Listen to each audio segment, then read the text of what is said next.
Hey guys, welcome back to Contest Prep University. I am Joe Klemczewski along with Adam Atkinson. We are in episode 6 of our series on client coach communication.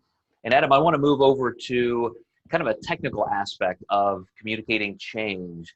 And this is where I think a lot of clients appreciate a little bit more explanation. So if I tell a client, for example, okay, this week I want to make this change. I want to move your protein here, move your carbs there. Here's why. That's one of those places that I hope stimulates a little bit of a conversation. And I may even say, what do you think? What are your thoughts on that? Have you made changes like this in the past? And these kind of conversations take a little back and forth. You need to expect 3 or 4 exchanges of explanation. But I think it's worthwhile in the coaching communication, in their understanding.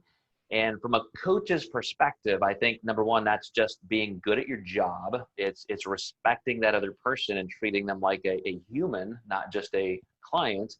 And from the client's perspective, I think it really helps them grow and learn as an individual, as a competitor. So to me, it's a no-brainer. But I maybe as you've seen other clients come and go from other people, what have you seen in terms of why clients like having that technical information, the why behind the change?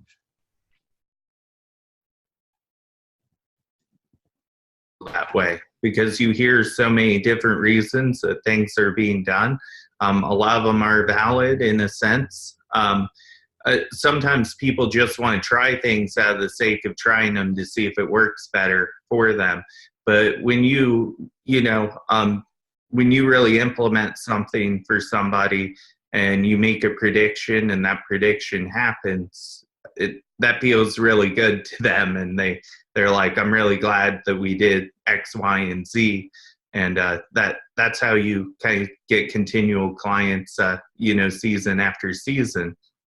Yeah, it certainly builds that trust. And one of the things that I invite from the client is not only that, hey, what do you think about this? What are your thoughts?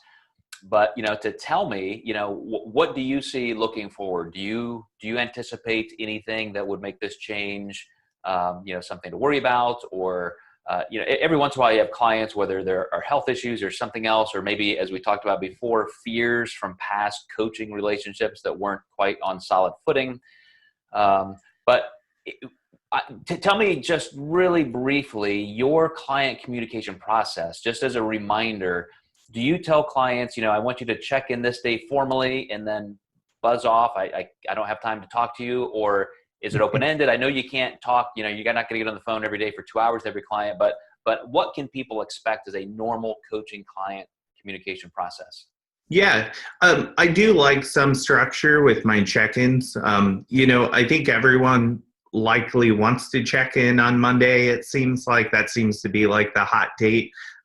But I do like to kind of spread those out, because then I can legitimately take the time for each check-in to make sure I analyze everything I want to. There's going to be days where people, break that check-in day, and that's fine. But as long as people are pretty close to that day, it's all going to kind of average out. But when I do communicate with people on their check-in day, they usually send a reply. So I'm looking for those replies at the top of my inbox as I'm kind of working my way up.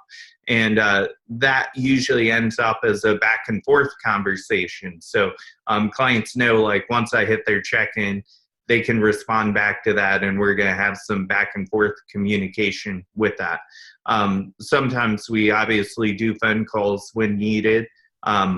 It's not like we set them on like a monthly basis or anything like that, but there are times where you're teetering on decisions and you need to have a conversation. So I actually, the other day, I sent a client an email, and then I started thinking about some things, and I said, disregard all that. Here's what we're going to do.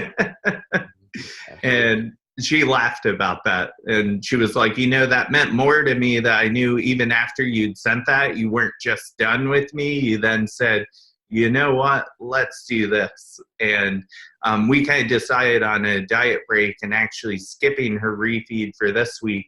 Because if we're already going to increase calories, why have that one little bump up that's just, not really going to do that much. And what's important about what you just said, Adam, is that there was a reason. You sent this email. This was your thought process, your analysis, and then you sent it, and you said, "Wait a second, I have another idea."